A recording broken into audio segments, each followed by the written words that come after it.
चलिए आज हम लोग देखेंगे टेंस पार्ट 4। और टेंस पार्ट 4 में देखेंगे ये टेंस पार्ट 4।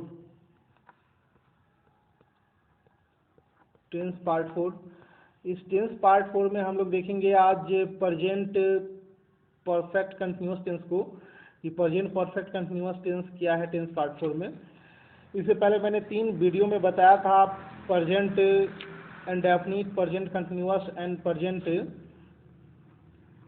परफेक्ट टेंस को। लेकिन इसमें हम लोग देखेंगे present perfect tense, present perfect continuous tense की ये क्या है। देखेंगे प्रेजेंट परफेक्ट कंटिन्यूअस टेंस में इसका जो चौथा रूप है प्रेजेंट टेंस का, प्रेजेंट परफेक्ट कंटिन्यूअस। आइए उसको समझते हैं। प्रेजेंट परफेक्ट कंटिन्यूअस को fourth form, present perfect continuous.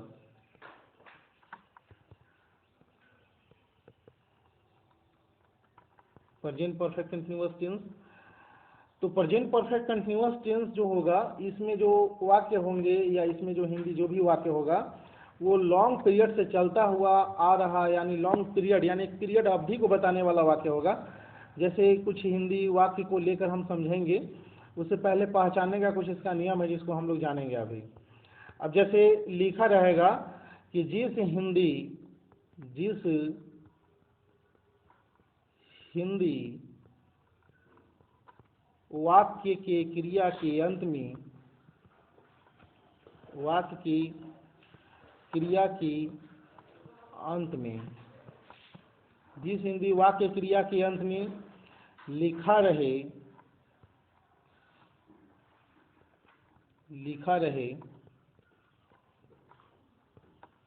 ता रहा हूं,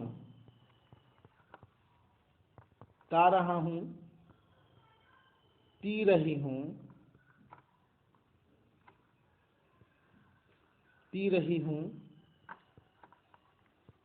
ता रही हो,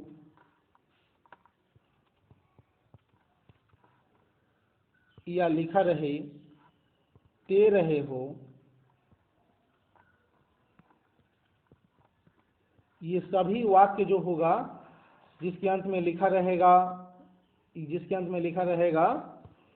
ता रहा हूँ, ती रही हूँ, ता रहे हो और ते रहे हैं, ये सभी के सभी वाक्य होंगे वो प्रेजेंट परफेक्ट कंटिन्यूअस टेंस का वाक्य होगा। और इसके अलावा भी कुछ ऐसे वाक्य जिसके अंत में ये नहीं लिखा रहेगा फिर भी वो प्रेजेंट परफेक्ट कंटिन्यूअस टेंस का होता है, उसको समझना बेहद जरूरी है। अब जैसे लिखा रहेगा, इसके अलावा रहा है,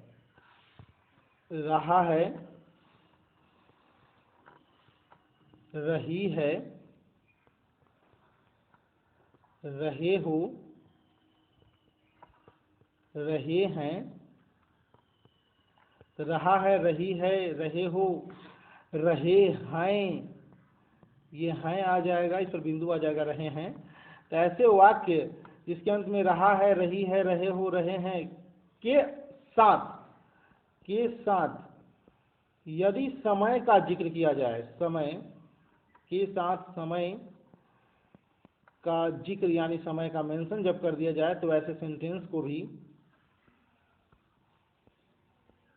जिक्र किया जाए, तो ऐसे सेंटेंस को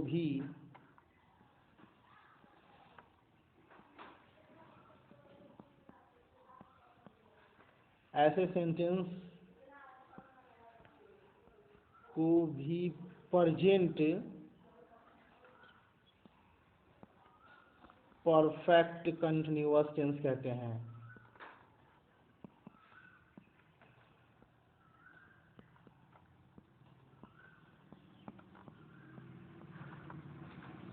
प्रेजेंट परफेक्ट कंटिन्यूअस टेंस कहेंगे।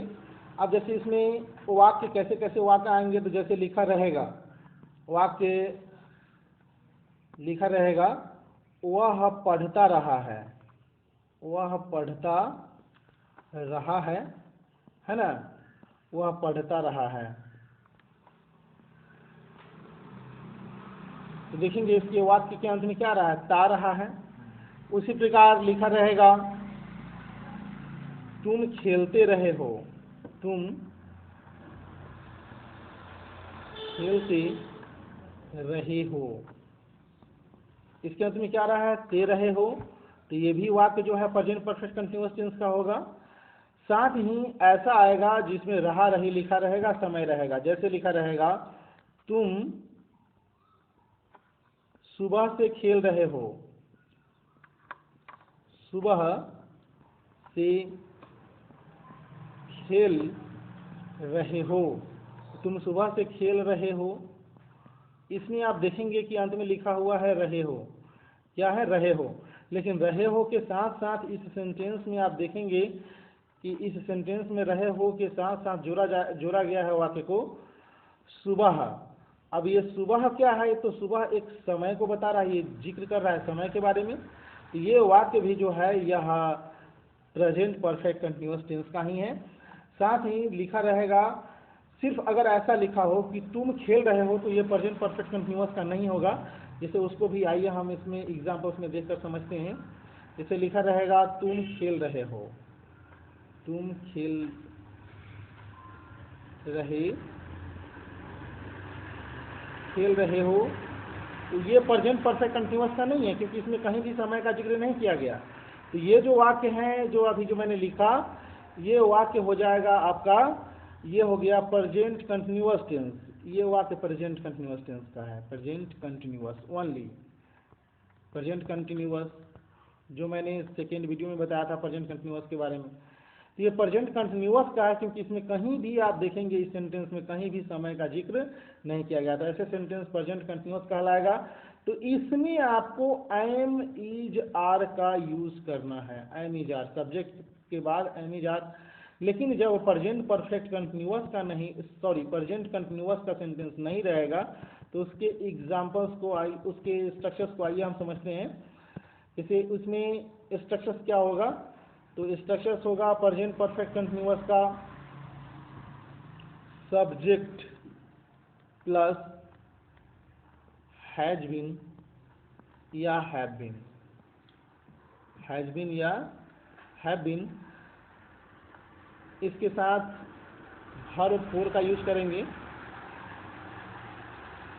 वर्ब फोर, प्लस सिंस या टाइम लगाएंगे। सिंस या टाइम के लिए जो सिंस या फॉर का प्रयोग करेंगे, सिंस या फॉर, सिंस या फॉर, और फिर इसके बाद प्लस टाइम। तो इस तरह का जो है आप देखेंगे कि इस तरह का जो है इसका स्ट्रक्चर होगा। मीन्स इसमें पहले तो आपको सब्जेक्ट लिखना है, पहले सब्जेक्ट लिखना है, फिर इसके बाद हैज बीन या हैव बीन जो लगेगा अकॉर्डिंग टू सब्जेक्ट, फिर इसके बाद वर्ब फोर, फिर सिंस या फॉर यूज करेंगे, फिर इसके बाद टाइम लिखेंगे। किस टेंस के लिए, तो ये है प्रेजेंट परफेक्ट कंटीन्यूअस टेंस के लिए ये आपका स्ट्रक्चर है। इसी स्ट्रक्चर्स को आपको लगाना है और आप ट्रांसलेशन को आसानी से स्ट्रक्चर्स के थ्रू बना सकते हैं। दूसरा, आइए आप फिर समझते हैं कि आप ऐसे सेंटेंस जो मैंने ऊपर लिखा है उसको कैसे ट्रांसलेट करेंगे। तो देखते हैं, जैसे सेंटेंस लिखा हुआ है वह पढ़ता रहा है, तो अब इसको हमको ट्रांसलेट करना है, कैसे करेंगे, तो वह लिखेंगे तो वह के साथ लगेगा ही। और पिछले वीडियो में मैंने बताया था कि ही के साथ हैज लगता है, तो यहाँ हैज लगेगा। इसमें बीन आपको जोड़ देना है, हैज बीन, तो ही हैज बीन। और रीड का क्या होगा, तो रीडिंग। इस प्रकार आप इसको ट्रांसलेट कर सकते हैं। तो ही हैज बीन रीडिंग, इसका ट्रांसलेशन यही होगा, ही हैज बीन रीडिंग। दूसरा लिखा हुआ है, आप देखेंगे दूसरा क्या है कि तुम खेलते रहे हो, तो तुम का क्या होगा, यू में हैव बीन लगता है, तो लिखेंगे यू हैव बीन प्लेइंग, इसका होगा यू हैव बीन प्लेइंग दूसरे का। फिर तीसरा लिखा हुआ है तुम सुबह से खेल रहे हो, तो तुम सुबह से खेल रहे हो, इसको जब आप बनाएंगे तो तुम का क्या होगा, यू, और यू में क्या लगेगा, तो हैव लगेगा। जैसे मैंने यहाँ बता दिया कि यू के साथ हैव लगता है, यू के साथ हैव आप लगाएंगे, तो यू हैव बीन, और लिखना है खेलना का क्या होगा, playing, you have been playing, verb four. और इसके बाद आप सिंस या फॉर लगाएंगे, जैसे मैंने स्ट्रक्चर में दिया कि वर्ब फोर के बाद आपको सिंस या फॉर लगाना है, तो सिंस कब लगाना है, फॉर कब लगाना है, तो इसको आइए हम पहले सिंस और फॉर कब लगेगा इसको पहले हम समझ लेते हैं। तो सिंस का प्रयोग वहाँ करेंगे जब समय निश्चित हो, यानी निश्चित समय के साथ, निश्चित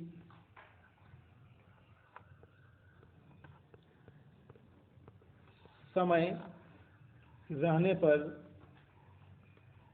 पर सिंस का प्रयोग करेंगे हम। क्या लगाएंगे, सिंस। निश्चित समय रहने पर हमको जो है सिंस का प्रयोग करना है। लेकिन समय जब निश्चित ना रहे और निश्चित समय आए तो हम सिंस का नहीं बल्कि फॉर का प्रयोग करते हैं। तो फॉर का प्रयोग कब होगा, जब अनिश्चित समय रहेगा। अब जैसे रहेगा 2 बजे से अनिश्चित समय, तो अनिश्चित समय के साथ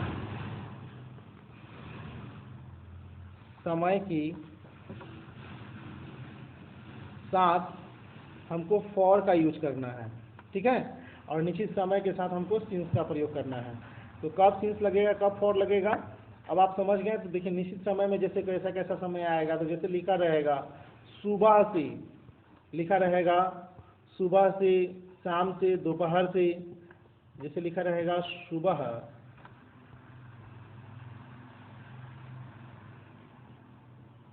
सुबह से, लिखा रहेगा शाम से, लिखा रहेगा 10 बजे से, लिखा रहेगा सोमवार से। तो ये जो समय है ये निश्चित समय को इंडिकेट करेगा ये सब। इसी प्रकार अन्य और आएगा सोमवार, मंगलवार, यानी डे का कोई नाम होगा, 10 बजे, 3 बजे, 2 बजे, तो ये सब निश्चित समय होगा। सुबह, शाम, दोपहर, ये निश्चित समय होगा, इसको हम लोग निश्चित समय समझेंगे। और जब ये निश्चित समय होगा तो इसके साथ हमको जो है ऑलरेडी सिंस का प्रयोग करना है। क्या प्रयोग करना है, सिंस का। दूसरा, अनिश्चित समय में कौन कौन सा आएगा, तो अनिश्चित समय में क्या होगा कि जैसे लिखा रहेगा सुबह से नहीं रहेगा, सीधे रहेगा 4 दिनों से। तो 4 दिनों से यह स्पष्ट नहीं है कि 4 दिनों से कौन सा 4 दिनों है, लिखा रहेगा 4 दिनों से, 2 घंटों से, तो 2 घंटों से, ये सब जो समय ऐसा आएगा तो ये अनिश्चित समय, निश्चित नहीं है। आप निश्चित होकर निश्चित मतलब ये परफेक्ट नहीं बता सकते हैं कि 4 दिनों से कौन सा 4 दिन और कौन सा 2 घंटा। तो ये ऐसे सेंटेंस जो होगा अनिश्चित होगा और इसके साथ आपको जो है यूज करना है फॉर का, फॉर लगाएंगे, ठीक है। तो अब कब लगेगा सिंस, कब लगेगा फॉर, आप अब समझ चुके हैं। तो आइए अब हम लोग जो है सेंटेंस को जो है बनाते हैं, ट्रांसलेट करते हैं। जो मैंने कुछ ऊपर जो है ट्रांसलेशन दिया उसको ट्रांसलेट करते हैं। इसे लिखा हुआ है, देखेंगे आप, लिखा हुआ है तुम सुबह से खेल रहे हो। तो अब देखो सुबह से आ गया तो अब तो ऑलरेडी समझ में आ गया हो कि सुबह से है तो क्या करेंगे, तो सुबह से है निश्चित है, इसलिए आप यहाँ प्लेइंग के बाद सिंस का प्रयोग करेंगे। क्या लगाएंगे, सिंस। तो यहाँ हमको सिंस का यूज करना है, ठीक है। अब हम यहाँ सिंस लगाएंगे तो सिंस, प्लेइंग सिंस, आप फिर लिखेंगे मॉर्निंग। इस प्रकार आप इसको ट्रांसलेट कर लेंगे कि जैसे सेंटेंस लिखा रहेगा उसको ट्रांसलेट कर लेंगे। तुम सुबह से खेल रहे हो तो इसका ट्रांसलेट होगा you have been playing since morning, you have been playing since morning. इस प्रकार आप इसको ट्रांसलेट कर लेंगे। It is very simple. लेकिन जस्ट उसके नीचे जो ट्रांसलेशन दिया गया उसको भी आप देखेंगे गौर से कि वो सेंटेंस लिखा हुआ है तुम खेल रहे हो। अब तुम खेल रहे हो ये इस टेंस का नहीं है, क्योंकि इसके अंत में सिर्फ लिखा हुआ है खेल रहे हो। इसका आप ट्रांसलेट करेंगे तो इसमें हैव बीन या हैज बीन नहीं, इसमें सिर्फ लगेगा यू आर, और यू आर प्लेइंग होगा, you are am is are लगाएंगे, यू आर प्लेइंग। ये प्रेजेंट कंटिन्यूअस टेंस का है क्योंकि इसमें रहे हो आ गया, ठीक है। तो अब आप आसानी से इस बात को समझ गए होंगे कि कैसे किसका ट्रांसलेट होगा, ठीक है। अब आते हैं हम कुछ एग्जाम्पल्स और लेते हैं और उसको बेहतरीन ढंग से समझेंगे। जैसे लिखा रहेगा, अब ये एडजेक्टिव्स के साथ ये काम करेगा। जैसे लिखा रहेगा कि वह 2 दिनों से बीमार है, सेंटेंस आ जाएगा वह 2 दिनों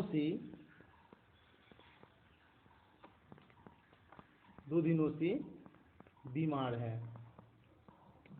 अब आप देखेंगे वह 2 दिनों से बीमार है, ऐसा जो सेंटेंस आएगा तो वह का आप जो है ये पहले देखेंगे बीमार है, इसमें तो ऐसा कोई आया नहीं कि अंत में लिखा है था ता रहा है, पी रही है, ऐसा कोई सेंटेंस इसके अंत में आया नहीं, और न ही इसमें कहीं जो है ये रहा है, रही है लिखा हुआ है। लेकिन इसमें समय का जिक्र किया गया है।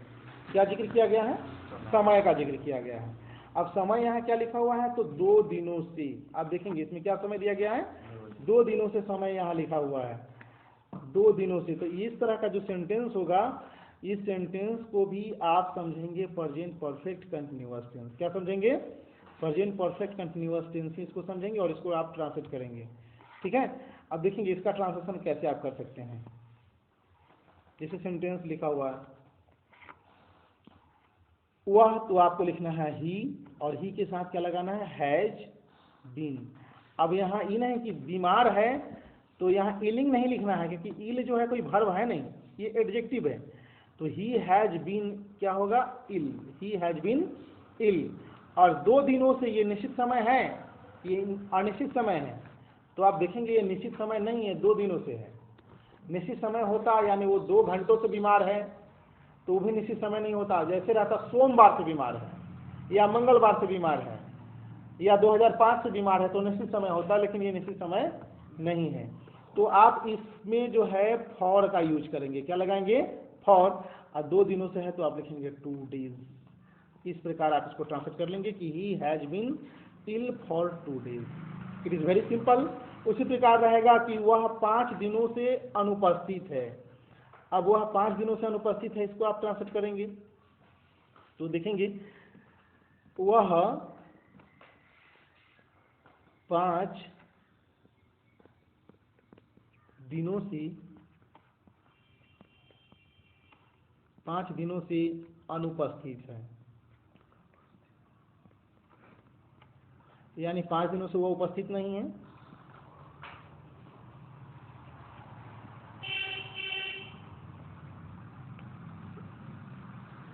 वह 5 दिनों से अनुपस्थित है, यानी एब्सेंट है,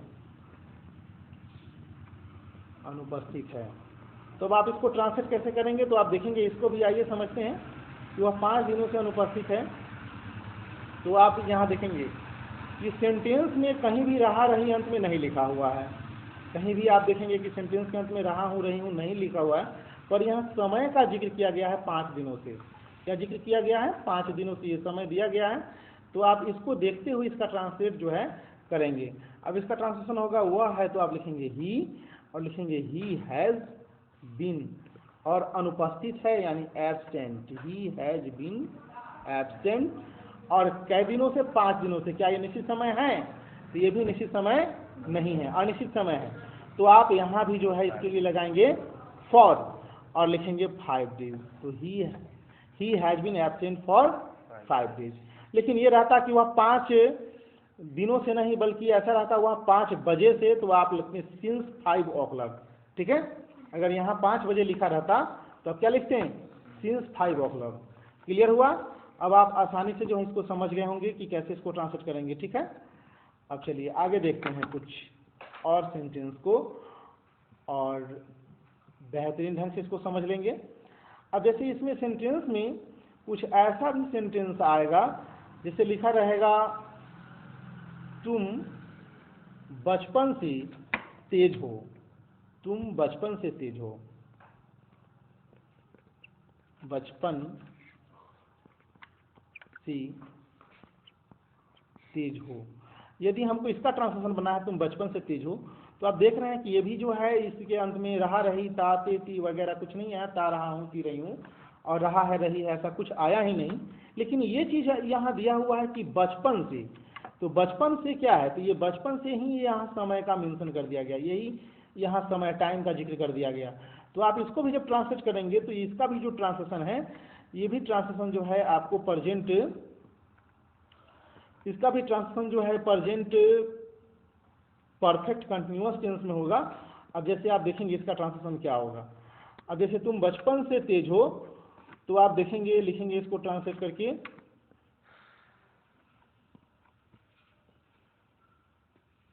you have been intelligent. You have been intelligent लेकिन बचपन से, तो ये निश्चित समय हुआ बचपन से, बुढ़ापा से, इसलिए आप यहाँ लगाएंगे सिंस चाइल्डहुड। इस प्रकार आप इसको ट्रांसलेट कर सकते हैं कि तुम बचपन से बड़ा तेज हो या तुम बचपन से तेज हो। तो बचपन से तेज हो तो आप इसको क्या बनाएंगे, you have been intelligent since childhood. इस प्रकार आप इसको ट्रांसलेट कर लेंगे। यदि सेंटेंस में लिखा रहेगा कि 5 दिनों से वर्षा हो रही है, ऐसा भी सेंटेंस आएगा तो आप उसको भी इसी प्रकार आप बनाएंगे। इसे लिखा रहेगा 5 दिनों से, देखेंगे 5 दिनों से वर्षा हो रही है। तो इसमें तो समझना बहुत ही आसान है कि 5 दिनों से वर्षा हो रही है। इसके अंत में जो है दिया हुआ है रही है, क्या लिखा हुआ है, रही है। तो ये तो समझना बेहद आसान है, आप आसानी से इसको समझ जाएंगे कि रही है लिखा हुआ है और साथ ही रही है के साथ साथ लिखा हुआ है 5 दिनों। तो 5 दिनों क्या है, वो समय का जिक्र किया गया। तो आप इसको आसानी से ट्रांसलेट कर लेंगे, 5 दिनों से वर्षा हो रही है। आप जानते हैं कि वर्षा एक नेचुरल घटना है, नेचुरल कैलिमिटी है। तो इसके साथ आप जो है लिखेंगे ईट का यूज यहाँ करेंगे, ठीक है। वर्षा हो रही है, ओस गिर रही है, बर्फ गिर रही है, तो इसके साथ आप सब्जेक्ट के रूप में ईट लिखेंगे। अब ईट के साथ आप जानते हैं कि हैज आएगा, तो ईट हैज बीन, क्या लिखेंगे, ईट हैज बीन। अब ईट हैज बीन, अब रेन का क्या हो जाएगा, raining, it has been raining. अब 5 दिनों से, ये भी निश्चित समय नहीं है, तो यहाँ लगेगा for 5 days, it has been raining for 5 days. Very good. कहेगा कि मैं सुबह से तुम्हारी प्रतीक्षा कर रहा हूँ, तो इसका भी ट्रांसलेशन आप बनाएंगे, यू हैव बीन वेटिंग, मैं सुबह से तुम्हारी प्रतीक्षा कर रहा हूँ, सॉरी, तो यहाँ बनाएंगे I have been waiting for you since morning, ठीक है। अब चलिए आप ऊपर देखेंगे, इसके जो है एक बार देखते चलते हैं, इसका जो है स्ट्रक्चर्स क्या मैंने दिया उसको आप लोग भी देख लें अच्छी तरह से, इसका स्ट्रक्चर्स मैंने क्या दिया, ठीक है। अब स्ट्रक्चर्स दिया गया है, देखेंगे आप लोग स्ट्रक्चर्स दिया गया है। सब्जेक्ट के साथ हैज बीन या लगाएंगे have been plus verb for, since या फॉर प्लस टाइम, यही स्ट्रक्चर्स होगा। फिर देखेंगे तो स्ट्रक्चर्स लगाने से पहले ये जानना बहुत जरूरी है कि पहचान कैसे करेंगे, तो मैंने ऑलरेडी इसमें बता दिया है, आप वीडियो को बैक करके देख कर समझ सकते हैं और ट्रांसलेशन को सही सही आप बना सकते हैं। आशा करते हैं कि आपको अच्छी तरह से प्रेजेंट परफेक्ट कंटिन्यूअस टेंस समझ में आ गया होगा, क्योंकि जब इसके अंत वाले जो वाक्य के अंत में लिखा हुआ किसी भी सेंटेंस के वाक्य के अंत वाले भाग को देखकर आप टेंस को आसानी से जो है समझ सकते हैं, ठीक है। टेंस के अंत वाले वाक्य अंत वाले भाग को देखकर टेंस को आसानी से समझ सकते हैं। तो जैसे आप देखेंगे कि ये सब लिखा रहता है, आपको मैंने बता दिया ऑलरेडी कि लिखा क्या रहेगा वाक्य अंत में, तो लिखा रहेगा रहे हो, रही हैं वगैरह, ये सब लिखा रहेगा, ते रहे हो वगैरह, या इसके साथ साथ समय का जिक्र कर दिया जाएगा किसी सेंटेंस में, तो भी वही सेंटेंस होगा। और ट्रांसलेट कैसे करेंगे। Very good, thanks for watching and like and subscribe this video.